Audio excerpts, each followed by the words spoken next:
Sudan.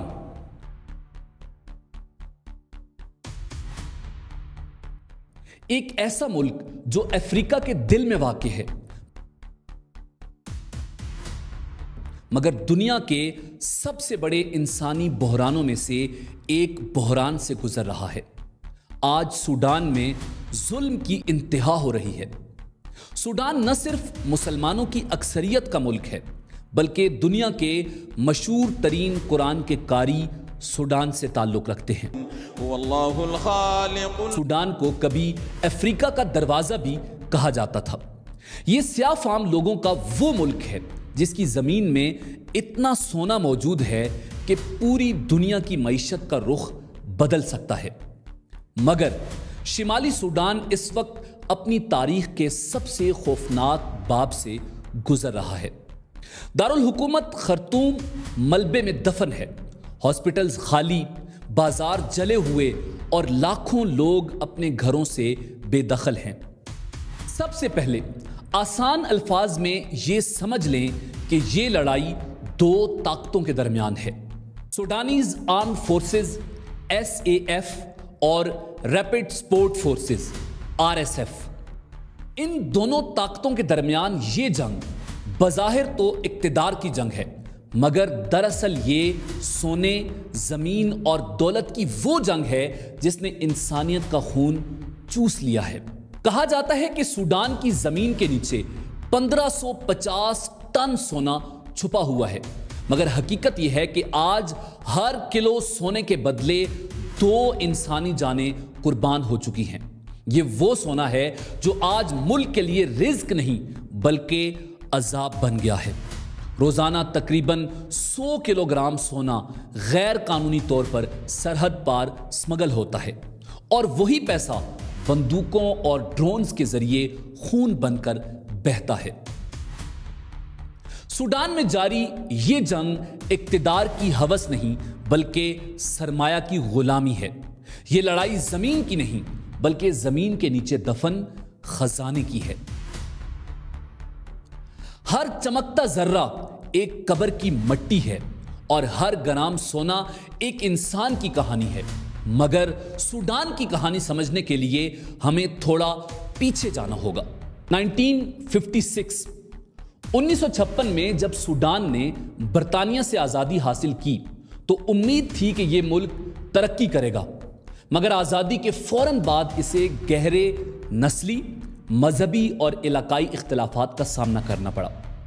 शिमाल में अरब मुसलमान और जुनूब में अफ्रीकी ईसाई और मकामी कबाइल के दरमियान ये फ़र्क जल्द ही खाना जंगी में बदल गया। 1958 में जनरल अबूद ने इक़्तिदार पर कब्जा किया। फिर 1964 में अवामी तहरीक से उनकी हुकूमत ख़त्म हुई, मगर सियासी अदम इस्तेहकाम बरकरार रहा। 1969 में जनरल जाफर नुमैरी ने हुकूमत संभाली, अमन के कुछ मुआहदे हुए, मगर 1983 में जंग दोबारा शुरू हो गई जो कई दहाइयों तक जारी रही। लाखों लोग मारे गए और आखिरकार 2005 के अमन मुआहदे के बाद जनूबी सूडान को खुद मुख्तारी मिली, जो 2011 में एक आज़ाद मुल्क बन गया। शिमाली सूडान में फौजी हुकूमतों और माशी बहरानों का सिलसिला जारी रहा और 2019 में सदर उमर अल बशीर की 30 साला आमरीत अवामी एहतजाज से ख़त्म हो गई, मगर फ़ौज ने दोबारा इक़्तिदार संभाल लिया। मुसलसल फ़ौजी बगावतें, खाना जंगियाँ और इक़्तिदार की कशमकश इसके मुकद्दर का हिस्सा बन गईं। शिमाल और जुनूब की लड़ाइयाँ। फिर 2011 में जुनूबी सूडान का अलग होना और अब एक नई खाना जंगी, जैसे तारीख बार बार सूडान में खुद को दोहरा रही हो। 2019 में जब अवामी एहतजाज के बाद तवील अरसे से हुक्मरान उमर अल बशीर को हटा दिया गया था तो लोगों को लगा था कि अब एक नया सूडान बनेगा, जमहूरियत आएगी, अमन आएगा, लेकिन ऐसा न हुआ। इक़्तिदार फौज के हाथों में चला गया और फौज के अंदर ही ताकत की 2 बड़ी कुव्वतें आमने सामने आ गईं। सूडानी फौज, जिसकी क़यादत general Abdul Fattah al Burhan कर रहे थे, اور ایک نیم فوجی گروہ ریپڈ سپورٹ فورسز RSF جس کے سربراہ جنرل محمد حمیدی تھے۔ دونوں نے پہلے تو مل کر عبوری حکومت بنائی، لیکن پھر ایک دوسرے پر غداری کے الزامات لگائے۔ اپریل 2023 میں وہ دن آیا جب خرطوم کی سڑکوں پر ٹینک نکل آئے، ہوائی جہاز بمباری کرنے لگے اور سوڈان ایک دفعہ پھر خانہ جنگی میں ڈوب گیا۔ دارالحکومت خرطوم سے لے کر دارفور تک گولیاں چلنے لگیں، ہزاروں لوگ مارے گئے، لاکھوں لوگ بے گھر ہو گئے۔ اقوام متحدہ کے مطابق تقریباً 1 کروڑ لوگ اپنے گھروں سے بھاگنے پر مجبور ہوئے، اور خوراک کی کمی، بیماریوں اور بدامنی نے عام شہریوں کو زندہ لاشوں میں بدل دیا۔ بچے بھوک سے مر رہے ہیں، عورتیں در بدر ہیں، اور بزرگوں کو چھوڑ کر سب نقل مکانی پر مجبور ہیں۔ دنیا دیکھ رہی ہے مگر کچھ نہیں کر رہی۔ یاد رہے، یہ جنگ صرف 2 جرنیلوں کی لڑائی نہیں، بلکہ یہ اقتدار، سونا اور وسائل پر قبضے کی وہ جنگ ہے جو ختم ہونے کا نام نہیں لے رہی۔ سوڈان افریقہ کے ان چند ممالک میں سے ایک ہے جہاں سونا بہت بڑی مقدار میں پایا جاتا ہے، اور یہی سونا آج تباہی کی وجہ بن چکا ہے۔ RSF کے پاس سونے کی کانوں پر کنٹرول ہے، اور فوج چاہتی ہے کہ یہ دولت ریاست کے ہاتھ میں آئے، مگر RSF وہ کنٹرول نہیں دینا چاہتی۔ اس کے علاوہ علاقائی طاقتیں بھی اپنی اپنی چالیں چل رہی ہیں۔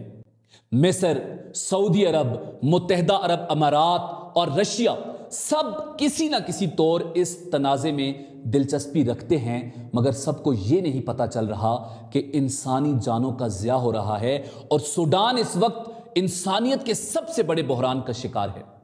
روس کے واگنر گروپ پر الزام ہے کہ وہ RSF کو اسلحہ فراہم کر رہا ہے تاکہ سوڈان میں اپنے اثر و رسوخ کو بڑھا سکے۔ دوسری طرف مغربی ممالک کی جانب سے نہ تو کوئی بیان سامنے آیا ہے اور نہ ہی کوئی عملی اقدام۔ اقوام متحدہ کی امدادی ایجنسیاں مسلسل چیخ رہی ہیں کہ سوڈان میں انسانی المیہ جنم لے چکا ہے، لیکن عالمی برادری کی ترجیحات کہیں اور ہیں۔ سوڈان کی طرف کوئی توجہ نہیں کر رہا، لوگوں کو زندہ دفن کیا جا رہا ہے۔ دارفور جو پہلے ہی 2000 کی دہائی میں نسل کشی کے لیے بدنام تھا، ایک بار پھر جل رہا ہے۔ نسلی بنیادوں پر حملے کیے جا رہے ہیں، گاؤں کے گاؤں جلا دیے گئے ہیں، خواتین کے ساتھ زیادتی کے واقعات عام ہیں، اور عالمی میڈیا وہاں پہنچ بھی نہیں سکتا کیونکہ صحافیوں کا داخلہ ممنوع ہے۔ انٹرنیٹ اکثر جگہوں پر بند ہے، بجلی ناپید ہے، اور لوگوں کا رابطہ دنیا سے کٹ چکا ہے۔ جو لوگ بچتے ہیں وہ چاڈ، جنوبی سوڈان اور مصر کی سرحدوں پر پناہ لینے کی کوشش کرتے ہیں، لیکن وہاں بھی بھوک اور بیماری ان کا انتظار کرتی ہے۔ اقوام متحدہ کے کیمپوں میں کھانے کو کچھ نہیں، دوا نہیں، صرف انتظار ہے کہ یہ جنگ کب ختم ہوگی۔ سوڈان کے مسلمان اس انتظار میں ہیں کہ اس جنگ کو ختم کیا جائے۔ اکتوبر 2025 کے اینڈ تک RSF نے شمالی دارفور کے دارالحکومت الفاشر پر قبضہ کر لیا۔ اس شہر کا 500 دنوں سے زیادہ عرصے تک محاصرہ رہا تھا، اور یہاں قید جیسی صورتحال پیدا ہو چکی ہے۔ اس قبضے کے بعد بڑے پیمانے پر ہلاکتوں، جنسی تشدد اور عام شہریوں کے قتل عام کی اطلاعات مل رہی ہیں۔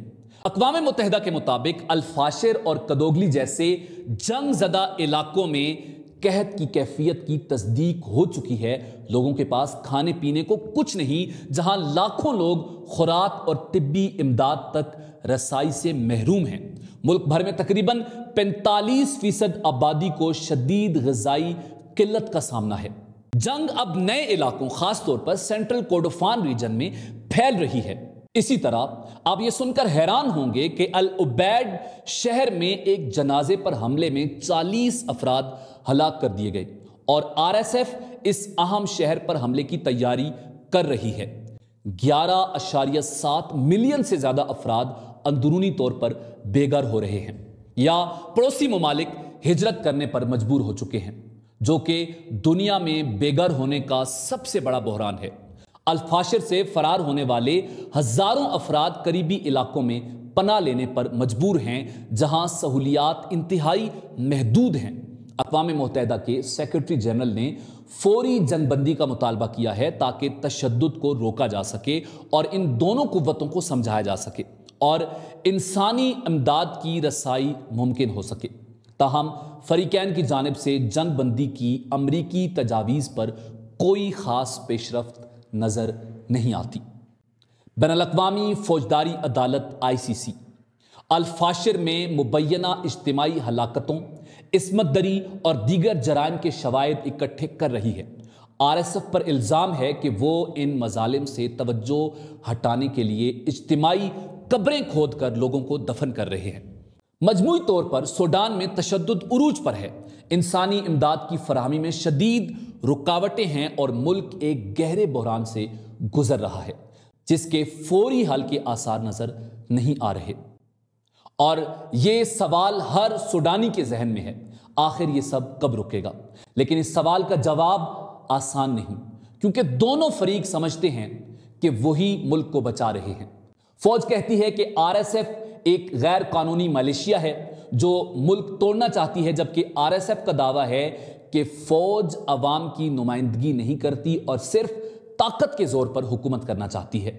दरमियान में पिस रहे हैं आम लोग और वो मुसलमान जो सूडान के रहने वाले हैं, वो जो सियासत तक नहीं जानते, सिर्फ जीना चाहते हैं। ये तमाम इस्लामी ममालिक के लिए भी एक सवालिया निशान है, क्योंकि सूडान मुस्लिम अक्सरियत वाला मुल्क है। दुनिया के कई ममालिक इस जंग को नज़रअंदाज कर रहे हैं क्योंकि यहाँ शायद तेल नहीं, या शायद दुनिया की तवज्जो यूक्रेन, इजराइल या दीगर जंगों पर है, लेकिन सूडान का इंसानी बहरान किसी को नजर नहीं आ रहा। यह अब इतना बढ़ चुका है कि फौरी तवज्जो न दी गई तो पूरा खित्ता मुतासिर हो सकता है। दरियाए नील जो मिस्र की जिंदगी है, सूडान से गुजरता है। अगर वहां बदअमनी बढ़ती रही तो यह पानी की जंग में तब्दील हो सकती है। अफ्रीकी यूनियन ने मुज़ाकरात की कोशिश की। सऊदी अरब और अमेरिका ने भी एक आर्जी सीज फायर करवाया, मगर वो चंद दिन से ज्यादा नहीं चल सका। हर बार जब सीज फायर होता है, अगले ही दिन दोबारा गोलियां चलनी शुरू हो जाती हैं। ये इंतहाई अलमनाक है। मुसलमानों का कत्लेआम हो रहा है। सूडान के मुसलमान आज खुद को भूला हुआ महसूस कर रहे हैं। वो दुनिया से मदद मांग रहे हैं, मगर आवाज दब जाती है।